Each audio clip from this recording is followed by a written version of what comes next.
and gentlemen, welcome to the Pop Art Hunter channel. Today we're going to be doing an unboxing. It's a kind of a big unbox, but what's inside, I don't know. Well, actually, I kind of do, but you don't know, and then that's why we're going to unbox it. It's a whole thing, but let's go ahead and crack this thing open and get started.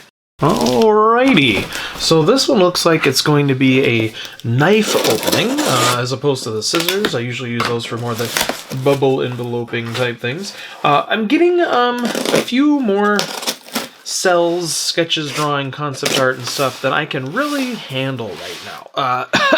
I think I might need to look at downsizing just a bit. I've occasionally listed a few things on poparthunter.com for sale to try to get rid of some of the extra pieces, or not necessarily duplicate pieces. I mean, these are one-of-a-kind things, but duplicate in the sense I may already have something from that show or a type of art like that. So always check out the website for more pieces that I might have for sale. And if you mention that you're a channel watcher or subscriber, you're part of any of the various groups I'm involved with, just go ahead and mention that when you make an offer, and I will take that into account. And I'll give you a good deal, A lot of times I list this stuff because people might stumble across it. They don't necessarily know me. I'm going to give you the benefit of the doubt and a little bit of a better price, because you're a fellow collector. We got to look out for each other. Okay. And so this one's packed up sort of kind of nicely. It's got a super secret envelope here, which I don't know what that's all about and for. Okay, we might actually use the scissors for this bag. Might as well. Anybody is looking at the fine details of this, maybe you're watching in 4K, you might have identified what show this cell is from. There's a couple quick little hints. You see a name that's listed down here, if you can read that. And then also, we have this little gem right here, which is a little certificate of authenticity for the Ren and Stimpy show. So, there's that. Let's go ahead and pull this out. Yeah, I think that was the only thing that was in this little dealy bop right here. Let's go ahead and flip it over. Oh, look at that. Let's see if I can get these off easily here. This is from Ren and Stimpy. This is from the Fire Dogs episode.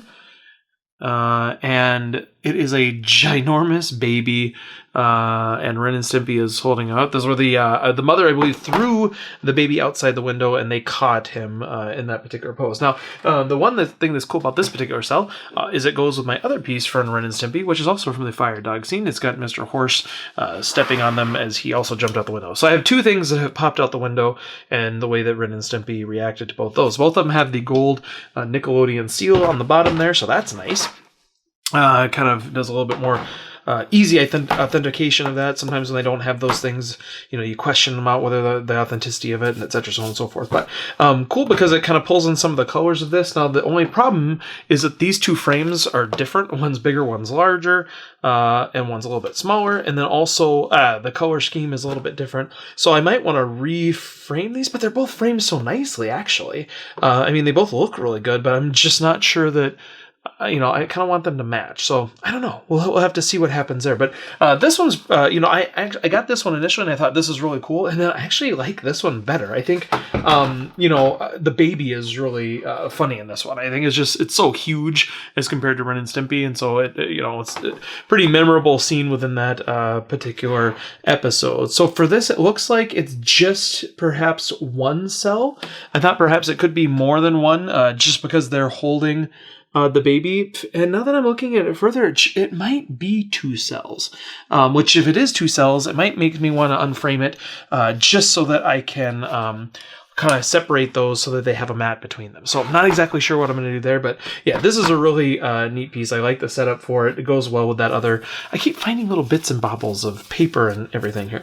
So the only thing bad about this is if I do want to open it up, it is, sealed up pretty tight, which is another reason I might want to open it up, because I like to have easy access to the cells. Same thing. This one, has not as good of a, it's a good frame, it's a quality frame, but it's one of those that it's going to fall apart. You unscrew a couple pieces and the whole thing just kind of crumbles. And both of them are glass, and I don't like the glass either. And so I want to probably change those out. So we'll see. That's my thought right now. But anyway, pretty cool. If you watch the channel, you know I love Ren and Stimpy, and because I love Ren and Stimpy, I keep collecting Ren and Stimpy stuff, and it just keeps growing and growing my collection, and it's becoming a thing. Like, I need to start selling some of this stuff. I need to start breaking it down a little bit. You can only have so many cells or drawings or sketches or concepts or storyboards for one particular show, or can you? That's the real question. And I'm really considering right now whether I want to downsize a little bit. When you buy too many things, you kind of hoard out that one piece of your collection. I kind of like to be eclectic. I like to have a little bit from this show, a little bit from that show. I don't necessarily want to just hone in on one particular series or movie or collection. I like to have a little bit of everything. But this one's becoming a little bit overwhelming. And I kind of am getting to the point where I'm wanting to get rid of some of the Ren and Stimpy pieces. The more you sell, the more you can buy, and it sort of completes that circle of life of collecting and hoarding. So anyway, hopefully you enjoyed this unboxing. I'm happy to have this cell in my collection. It goes with the other Fire Dog cell that I have, and so those kind of look nice. The frames aren't exactly the same, and so I might reframe those to make them look the same, or maybe I'll just get rid of one of them, and so the other one will not have to match anything. I don't know exactly what I'm going to do just yet. Don't pressure me. Quit. Stop. Stop pressuring me. I'll get to it eventually. Hopefully you have the opportunity to even buy these cells from me once I get rid of them, and then I can purchase other things. But hopefully you enjoyed this unboxing. Thanks for watching the Pop Art Hunter channel. Like, subscribe, and all those fun things. Check us out on Facebook. Use the comments down below, etc., so on and so forth. We will see you next time right here on the Pop Art Hunter